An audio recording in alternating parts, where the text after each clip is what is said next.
नमस्कार दोस्तों कभी कभी तो ऐसा लगता है कि डोनाल्ड ट्रंप एग्जैक्टली करना क्या चाहते हैं। मतलब आप सोचिए, कोई भी पॉलिसी लाई जाती है उसमें कोई क्लैरिफिकेशन नहीं होता, और जब यहाँ पर हाहाकार मचता है, जब समझ में आता है कि हाँ यहाँ पर कुछ गड़बड़ हो गई है, उसके बाद क्लैरिफिकेशन आता है। अब आप H1B वीज़ा को देखिए, कल से देश भर में एक पैनिक जैसा सिचुएशन बन रखा है, स्पेशली जिनके पास ऑलरेडी H1B वीज़ा था, जो भारत आए हुए थे। यहाँ पर कंपनीज ने डेडलाइन दे दिया, 14 घंटे के अंदर, 24 घंटे के अंदर वापस आ जाओ। कैसे पॉसिबल है? यहाँ पर जो फ्लाइट्स के दाम हैं वो एकदम बढ़ने लग गए, और इसी को देखते हुए फाइनली कुछ घंटे पहले ही यहाँ पर व्हाइट हाउस की तरफ से क्लैरिफिकेशन आया है कि देखिए, जो H1B वीजा के ऊपर $1 लाख फी की बात कही जा रही है, वो एग्जिस्टिंग वीजा के लिए नहीं है। ये जो नए वाले पिटिशंस आएंगे उनके लिए होगा। लेकिन जाहिर सी बात है, इससे भी इंपैक्ट तो होगा ही लॉन्ग टर्म में। तो इसको थोड़ा सा डिटेल में हम समझेंगे कि एग्जैक्टली यहाँ पर क्या नया ट्विस्ट आया है, और साथ ही साथ क्या भारत इस शॉक को अपॉर्चुनिटी में बदल सकता है। हम बात करते हैं ब्रेन ड्रेन के बारे में, क्या हम ब्रेन गेन एक्सेस कर सकते हैं इसकी वजह से, इसके बारे में डिटेल से चर्चा करेंगे। चलिए आगे बढ़ते हैं, लेकिन उससे पहले आप सबको बता दूं, आप में से जो भी लोग यूपीएससी की तैयारी कर रहे हैं, कोई भी बैच चाहते हैं, आप स्टडी आईक्यू के साथ जुड़ सकते हैं। लिंक कमेंट सेक्शन में दिया हुआ है। यूज करना है आपको ये code Ankit live maximum discount के लिए, या फिर ये फोन नंबर दिया है, आप इस पर कॉल करिए, मेरी टीम आपको अच्छे से गाइड करेगी। चलिए शुरुआत करते हैं। सबसे पहले थोड़ा सा बैकग्राउंड देख लेते हैं। आप सब जानते हैं यहाँ पर अमेरिकन कंपनीज के ऊपर काफी बड़ा प्रेशर आ गया, क्योंकि अमेरिका ने, यूएस गवर्नमेंट ने यह अनाउंस कर दिया कि जो H1B वीजा है, आप सब जानते हैं ये नॉन इमिग्रेंट वीजा है, जिसके तहत जो अमेरिकन कंपनीज हैं, अमेरिकन कंपनीज मतलब चाहे वो फेसबुक हो गया, मेटा, गूगल हो गया, या फिर भारत की जो कंपनीज हैं जिन्होंने अपना स्टैब्लिश कर रखा है ऑफिसेज अमेरिका में, चाहे वो इन्फोसिस है, विप्रो है, टीसीएस हो गया, तो ये सब क्या करते थे, भारत के जो इंजीनियर्स हैं, भारत के जो एक्सपर्ट्स हैं, स्पेशली जो स्पेशलिटी ऑक्यूपेशन जिसको कहा जाता है, आईटी, फाइनेंस, इंजीनियरिंग, मेडिसिन, उन सबको हायर किया जा सकता था H1 वीज़ा के थ्रू। इससे फ़ायदा ये होता था कि वहाँ पर अमेरिका के लोगों को जॉब ना देकर, क्योंकि वहाँ पर काफ़ी महंगा पड़ता था, तो वो भारत से यहाँ पर बुला लेते थे, तो दोनों के लिए विन विन सिचुएशन हो जाती थी। जो भारतीय हैं उनको अच्छा खासा पैकेज मिल जाता था, और ये जो कंपनीज हैं अमेरिका के अंदर, उनको सस्ते दाम में वर्कर्स मिल जाते थे। और इसमें कैप लगा हुआ है, मतलब यूएस जो है हर साल यहाँ पर एक लिमिटेड अमाउंट का ही वीजा जारी करता है। जैसे 65,000 H1B वीजा इशू किए गए थे लास्ट ईयर, और 20,000 जो है यूएस मास्टर्स डिग्री होल्डर्स के लिए किया गया था। तो इंडियंस क्या है ना, इसमें डोमिनेट करते हैं। 70% से ज्यादा H1B वीजा जो है वो अकेले इंडियंस को मिलता था। तो जाहिर सी बात है, इसका इंपैक्ट सबसे ज्यादा इंडियंस के ऊपर आएगा, क्योंकि कई दशकों से जो इंडियन प्रोफेशनल्स हैं उनके लिए गेटवे बन गया था ये वीजा, कि यूएस के अंदर उनको हाई पेइंग जॉब्स मिल जाती थी, और भारत की जो आईटी इंडस्ट्री है उनके लिए एक मेजर सपोर्ट होता था। तो इससे आप समझ सकते हो कि इसकी इंपॉर्टेंस कितनी थी। लेकिन डोनाल्ड ट्रंप ने क्या अनाउंस किया कि $1 लाख का फी लगाया जाएगा। मतलब अनबिलीवेबल। ये तो ऐसी बात हो गई कि बस आप जानबूझकर भारतीयों को, या फिर कोई भी H1B वीजा के थ्रू आता था अमेरिका में, उसको रोकना चाहते हो। और ट्रंप का जवाब क्या था? ट्रंप बेसिकली ये कह रहे थे कि हम अमेरिका फर्स्ट की पॉलिसी अपना रहे हैं, हम अमेरिकन को हायर करना चाहते हैं, जो फॉरेन वर्कर्स हैं उनके ऊपर रिलायंस कम करना चाहते हैं। मतलब वो अपने अमेरिका के लिए सोच रहे थे कि इससे काफ़ी फायदा होगा। लेकिन देखो, कॉन्सिक्वेंस दोनों तरफ होता है। अचानक से एक झटका देके आप ये सोचो कि अमेरिका में नौकरियां क्रिएट हो जाएंगी, ऐसे होता नहीं है। क्या अमेरिका में वो लोग हैं जो पहले भारत से इतने सारे वर्कर्स आते थे, स्पेशलिटी ऑक्यूपेशंस में आते थे? क्या अमेरिका के पास वो है? नहीं है। एंड दैट इज़ वाई ये जो वीज़ा है वो एक बून था, आप समझिए, अमेरिका के लिए। काफ़ी फ़ायदा हुआ है इसको यूएस से। लेकिन ये बोल दिया गया कि 21 सितंबर से यहाँ पर ये जो नया वाला फ़ी है वो लागू हो जाएगा, और ये भी कहा जा रहा था कि 12 महीने के लिए लागू होगा। तो बेसिकली अब क्लैरिफिकेशन ये आया है कि यहाँ पर ऑलरेडी जिनके पास H1B वीज़ा है उनके ऊपर ये नया रूल लागू नहीं होगा। मतलब जब तक उनकी वैलिडिटी है वो यूएस में रह सकते हैं। जी हाँ। और यहाँ पर जो पहले बात कही जा रही थी कि ना हर साल यहाँ पर $1 लाख फी पे करना होगा, ऐसा भी नहीं है। व्हाइट हाउस की तरफ से क्लैरिफिकेशन आया है, ये वन टाइम पेमेंट होगा। क्या होता है ना, जो H1B वीजा होता है इसकी वैलिडिटी 3 साल से 6 साल तक की होती है। मतलब इनिशियली 3 साल की वैलिडिटी दी जाती है, और उसको फिर एक्सटेंड भी किया जा सकता है 6 साल तक के लिए। तो ये जो आप समझिए किसी का 6 साल तक का वैलिडिटी है, तो उसको सिर्फ एक बार ही $1 लाख का फी पे करना होगा।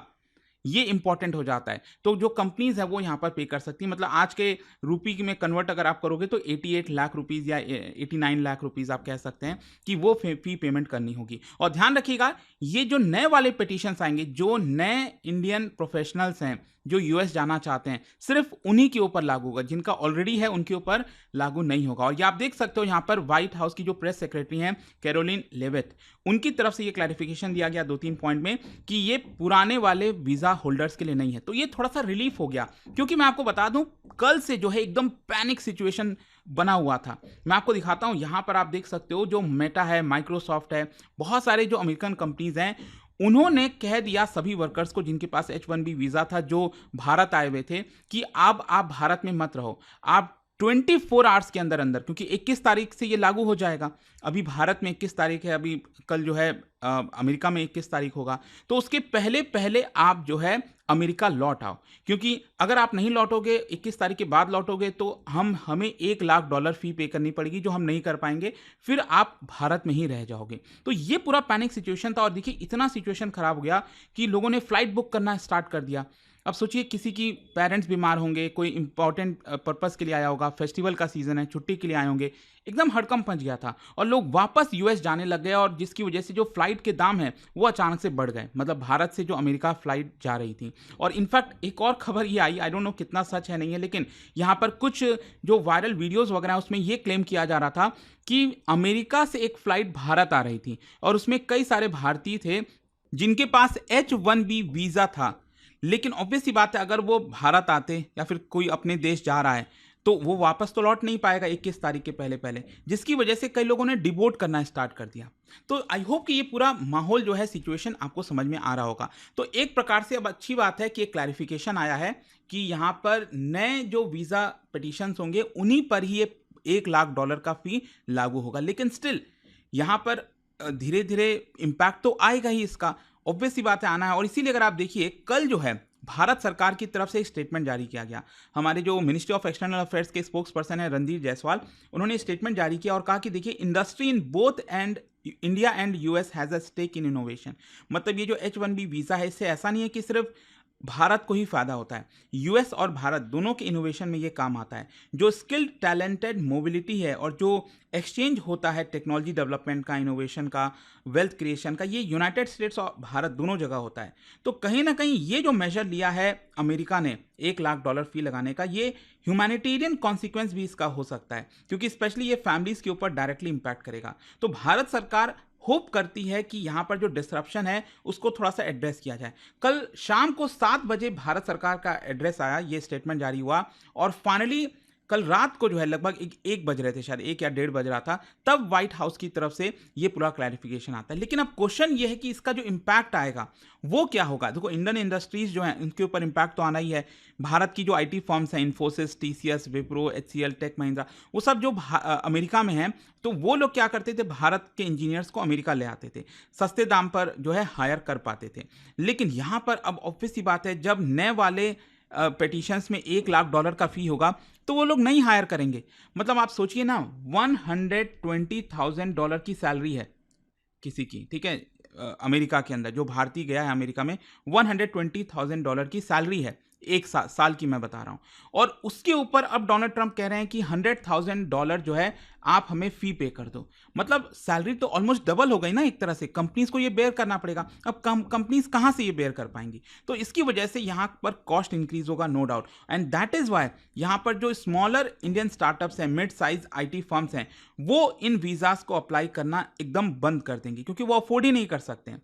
और इसी की वजह से जो भारतीय हैं जिन्होंने ग्रेजुएशन किया, इंजीनियरिंग की है, जो सोच रहे होंगे, जो सोच के देखिए, जो अभी इस समय भारत में IITs हैं, उनके अंदर पढ़ाई कर रहे होंगे, उनका एक सपना होगा कि हाँ वो यूएस में जाकर नौकरी करेंगे। लेकिन कहीं ना कहीं एक बहुत बड़ा ब्लॉकेज यहाँ पर आ चुका है, और इंडियंस जो हैं, जो जैसा मैंने आपको बताया, उनके लिए अब फ्यूअर अपॉर्चुनिटीज़ बचेंगी, और इसकी वजह से वो कहीं और दूसरी तरफ देखने की कोशिश करेंगे, कनाडा, ऑस्ट्रेलिया, यूरोप। लेकिन क्वेश्चन ये है कि देखो, अब ये तो रियलिटी है, ट्रंप का आप क्या कर सकते हो। ट्रंप तो अचानक से एक झटके में डिसीजन लेते हैं, किसी को पता भी नहीं है, ठीक है। तो अब क्वेश्चन ये है कि अब भारत के पास क्या अपॉर्चुनिटी है। ध्यान रखिएगा, कोई भी अगर ऐसा बोलता है कि ये इंपैक्ट नहीं करेगा, इंपैक्ट करेगा, मैं ये डिनाई कर ही नहीं रहा हूं, लेकिन हमें रियलिटी में जीना है। इंपैक्ट करेगा, लेकिन हमें तो आगे बढ़ना है। हम क्या कर सकते हैं इसको लेकर? तो क्या क्या अपॉर्चुनिटीज हैं? देखो, एक तो क्या है कि जो इंडिया बेस्ड जॉब्स हैं उसको हमें थोड़ा सा और प्रेफरेंस देना है। मतलब यूएस क्लाइंट जो हैं वो अब प्रेफर कर सकते हैं रिमोट कोलैबोरेशन में। मतलब जो भारतीय हैं उनको हायर किया जा सकता है थ्रू रिमोट कोलैबोरेशन। मतलब डायरेक्टली जो भारत से अमेरिका जाते थे वो तो अब पॉसिबल नहीं हो पाएगा, लेकिन कुछ कोलैबोरेशन हो सकता है। जैसे भारत के अंदर जो टियर 2 और टियर 3 सिटीज़ हैं वहाँ पर हाई वैल्यू जॉब्स जो हैं वो अब आ सकती हैं, ठीक है। जैसे बीपीओज वगैरह हो गया जो आज के डेट में आपको देखने को मिलता है, तो उसका क्रिएशन अब भारत के अंदर काफ़ी हो सकता है। फिर दूसरा, भारत को ये करना चाहिए कि हमें डोमेस्टिक सेक्टर में अप स्किलिंग करनी चाहिए। मतलब भारत को ट्रेन करना चाहिए अपने इंजीनियर्स को, जो कटिंग एज फील्ड होता है ना, जैसे एआई हो गया, क्लाउड कंप्यूटिंग हो गया, साइबर सिक्योरिटी हो गया, फिनटेक हो गया, ब्लॉकचेन हो गया।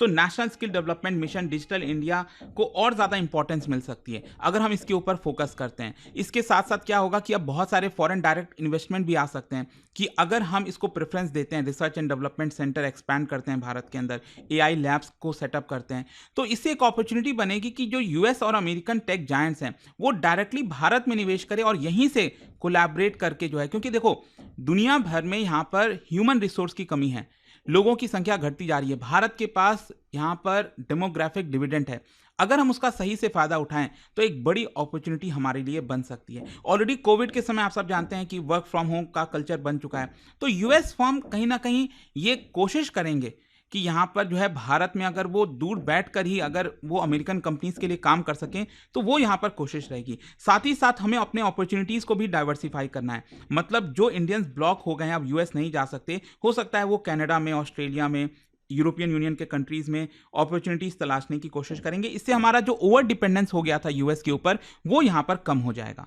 तो एक प्रकार से दोस्तों कंक्लूजन यही निकलता है कि जो ट्रंप का H-1B वीजा पॉलिसी है वो ट्रेडिशनल जो पाथवे था भारतीयों के लिए कि हम अमेरिका जा पाते थे, उसके लिए दरवाजा तो बंद हो गया है नए वाले जो एंट्रेंट्स हैं, लेकिन कई और विंडोज हमारे लिए खुल रही हैं। फॉर एग्जांपल, डोमेस्टिकली हम जॉब्स और क्रिएट कर सकते हैं, यूएस इन्वेस्टमेंट को अट्रैक्ट कर सकते हैं, डिजिटल इनोवेशन को और एक्सेलरेट कर सकते हैं और अपने आप को ग्लोबल आईटी और टेक्नोलॉजी पावर हाउस की तरह पोजीशन कर सकते हैं। तो इमीडिएट पेन रियल है, मैं फिर से कहूंगा कि पेन तो होना ही है इस पर्टिकुलर डिसीजन की वजह से, लेकिन अगर हम सही से इस अपॉर्चुनिटी का फायदा उठाएं तो हो सकता है कि ये हमारे लिए गोल्डन अपॉर्चुनिटी भी बन सकती है। जाने से पहले एक बहुत ही इंटरेस्टिंग क्वेश्चन, क्योंकि हम वीजास की बात करें तो यूएस वर्क वीजा से रिलेटेड यहां पर दो स्टेटमेंट दिया हुआ है, L1 वीजा और H4 वीजा। क्या आपको पता है इसके बारे में? इससे आप बताइए कौन सा करेक्ट होगा, और इसका राइट आंसर आप सब जानते हैं, मेरे इंस्टाग्राम पर तो मिलेगा ही, वहां पर अगर आप नहीं हो कोई बात नहीं, टेलीग्राम से ले सकते हैं इसका सही उत्तर। और दोस्तों, जैसा मैंने आपको बताया, अगर आप यूपीएससी की तैयारी कर रहे हैं, कोई भी बैच चाहते हैं, you just have to use this code Ankit live, maximum discount के लिए फोन नंबर दिया, आप इस पे कॉल करिए, मेरी टीम आपको अच्छे से गाइड कर देगी। स्टडी IQ IAS, आपका सिलेक्शन हमारा मिशन।